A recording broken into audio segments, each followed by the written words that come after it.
আসসালামু আলাইকুম। এই হলো রাবার বাগান। রাবারটা এখানে বিকেল হলে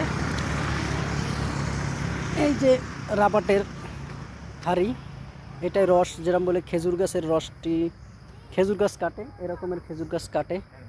এখানেও এরকম বলে কেটে তারপরে এরকমই ছোট একটি পট বসায়। এই পটের ভিতরে দেখুন রাবার, এই যে কষ কষ দেখতে পারতেছেন, এক ফোঁটা করে কষ হয়।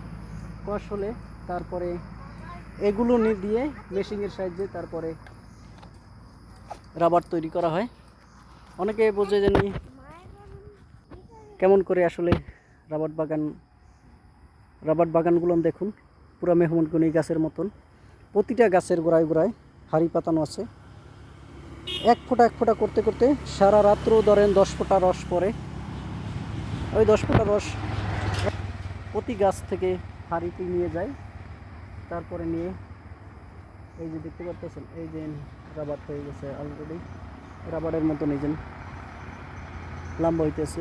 এক ফোঁটা কষ পরে হাড়িতে জমে, তারপরে এই রাবার একখানে কাচিয়ে মেশিনের সাহায্যে রাবার তৈরি করে।